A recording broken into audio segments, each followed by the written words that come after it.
Salut, c'est Étienne Tremblay de la machine à mixer. Pardonnez-moi tout de suite mon manque d'énergie, les amis. Là, ça fait quelques jours que je suis malade et je ne suis pas encore totalement remis. Mais c'est très important pour moi de vous donner les 5 erreurs à ne pas faire lors de la prise de son de guitare d'hier. Parce que la qualité de vos prises de son, là, c'est vraiment très importante pour moi, les amis. Alors, on va faire ça bref, on va faire ça efficace. Puis avant de commencer, les amis, je vous encourage fortement à vous abonner à ma chaîne YouTube. Je sais qu'il y a beaucoup de gens qui regardent mes vidéos qui ne sont pas abonnés là, à ma chaîne.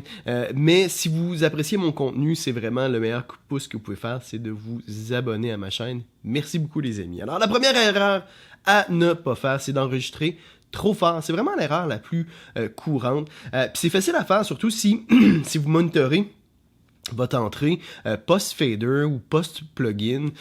Des fois, en passant à travers les émulations, l'émulation évidemment va changer le son de la guitare, puis des fois on va baisser un petit peu notre fader, fait qu'à ce moment-là, notre visuel de notre niveau d'entrée va changer, sera pas le bon. Fait que ça, vraiment très important de monitorer l'input, d'ajuster, de vraiment bien ajuster le niveau d'entrée sur votre carte de son quand vous enregistrez votre guitare direct, là, branchée directement dans la carte de son, pour être certain de ne pas saturer sur la carte de son. C'est la pire chose, vous ne voulez pas, il n'y aura aucun apport musical là, distorsionné sur la carte. Là. Fait que laissez-vous vraiment assez de headroom, là, de marge de manœuvre là, avant que ça distorsionne. Un bon 6 dB, là, généralement, en grattant le plus fort, va être suffisant. Là. Un peu plus si possible, là, mais un bon 6 dB. Là. Puis des fois, ça peut arriver que certaines émulations, surtout si vous jouez là, avec l'émulation, là, puis pour avoir le bon son, petit conseil, si vous ne savez pas, évidemment, descendez votre buffer size pour réduire le temps de délai là, lorsque vous jouez, pour réduire la latence. Là. Si vous ne rentrez pas assez fort, utilisez le niveau d'entrée de l'émulation pour monter le niveau d'input, ou mettez un plugin avant votre émulation d'ampli pour augmenter, booster le gain, un peu comme genre un limiteur. Là. C'est pas grave, ça va rien affecter. Si vous faites des traitements comme ça en plugin, ça va pas affecter votre prise de son, le niveau d'entrée là, vraiment de ce qui va être enregistré. Ça va vraiment juste affecter votre monitoring. Fait que ça peut vous aider si jamais vous n'avez pas le bon tone parce que votre niveau est trop bas. Deuxième erreur à ne pas faire, là c'est un petit peu technique comme suggestion, mais quand même, c'est de ne pas utiliser de pédale avec un buffer. Ça, si vous voulez avoir vraiment un son super clean, puis vous voulez optimiser des fois l'entrée instrument de votre carte de son, utilisez en amont une pédale qui a un buffer. Toutes les pédales Boss, par exemple, ont un buffer. Vous pourriez même utiliser tout simplement un genre de tuner, un accordeur Boss, que vous branchez votre guitare dans l'accordeur Boss et après ça, la sortie de l'accordeur Boss, vous le branchez dans votre entrée de votre carte de son. Ça, les buffers, ça va changer un petit peu la sonorité puis la couleur d'une guitare. Ça, d'ailleurs, si vous avez une chaîne de pédales, d'avoir un buffer, une pédale qui a un buffer, ça va changer comment va performer les autres pédales. Moi, par exemple, dans ma chaîne, je mets toujours mon EQ par EQ avant ma distorsion si je veux avoir un son super clean et ouvert avec une texture, encore une fois, super propre. Si je veux un son un petit peu plus sombre, plus vintage, je vais mettre le buffer après la distorsion. Puis la première pédale va être la distorsion, l'overdriver plutôt, là, devrais-je dire. Là. Fait que ça, regardez ça les amis. Essayez de trouver pour voir si vous avez une pédale avec un buffer. Comme je vous dis, toutes les pédales Boss ont des buffers. Puis certaines pédales vous donnent aussi l'option de mettre le buffer à on ou à off ou de la mettre en true bypass. Autrement dit, quand elle est désactivée, ça change absolument pas le tone. Mais les pédales, encore une fois, qui ont un buffer, n'ont pas besoin d'être activées pour, à ce moment-là, bufferiser la guitare. Puis encore une fois, je tomberai pas dans les technicalités de qu'est-ce que ça vient changer pour l'impédance, puis l'électricité, puis le signal de la guitare, parce que en fait, c'est pas un sujet que je maîtrise du tout.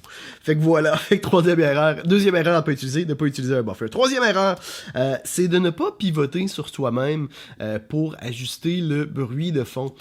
Ça, notre guitare, tout dépendant dans quel angle on est, tourné sur vous-même, le bruit de fond ne sera pas le même.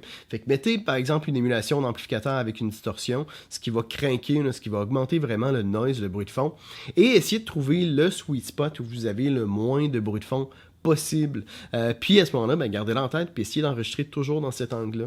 Parce que ça, c'est vraiment important, ça influence vraiment beaucoup le niveau de bruit de fond. Puis si vous faites plusieurs guitares, à un moment donné, ça devient vraiment tannant. C'est sûr qu'on peut utiliser des denoisers pour enlever le bruit de fond, mais le denoiser, c'est toujours un jeu de compromis. Hein. Si on denoise, on perd aussi un petit peu de qualité puis de définition. Puis à un moment donné, il y a une limite à ce qu'on peut faire avec les denoisers. Fait que prenez le temps, évidemment, de vous pivoter sur vous-même pour pour ajuster votre bruit de fond. Quatrième erreur à ne pas faire, c'est de ne pas changer ses cordes. Puis là, je parle pas là, nécessairement de les changer là, toutes les 2 heures, là, mais si ça fait comme 2-3 mois que j'avais des cordes puis vous voulez enregistrer une partie importante sur une chanson, changez vos cordes parce que de un, ça affecte la justesse et de deux, ça va rendre votre mix de guitare plus facile. Une guitare, des vieilles cordes, là, des fois, là, on se bat inutilement.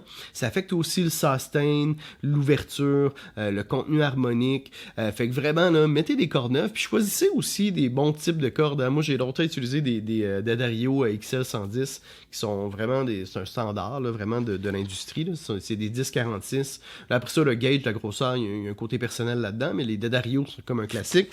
Moi, depuis que j'ai un nouveau kit de guitare setup là, un peu vintage, j'utilise les Dubender de Labella qui sont genre d'alliage. Là, ils ont utilisé comme les mêmes métaux, le même rapport qu'ils faisaient à l'époque des années 70, puis la même méthode pour les filets.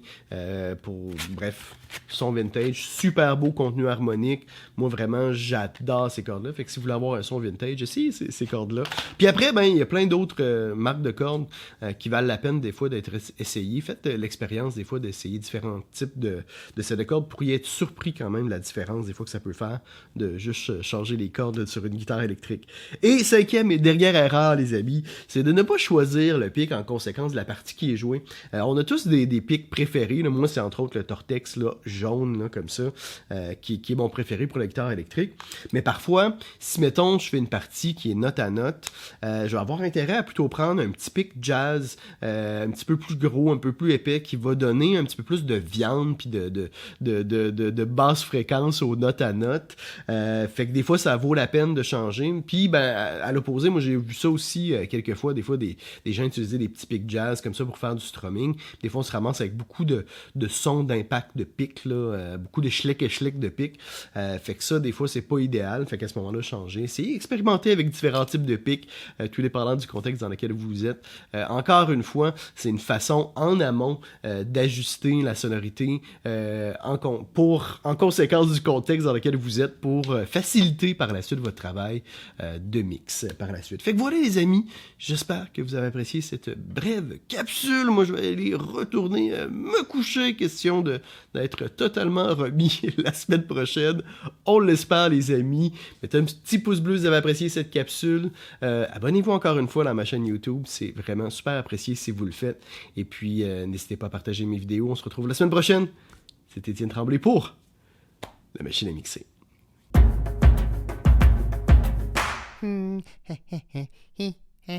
Abonne-toi. N'aie pas peur. Allez, clique.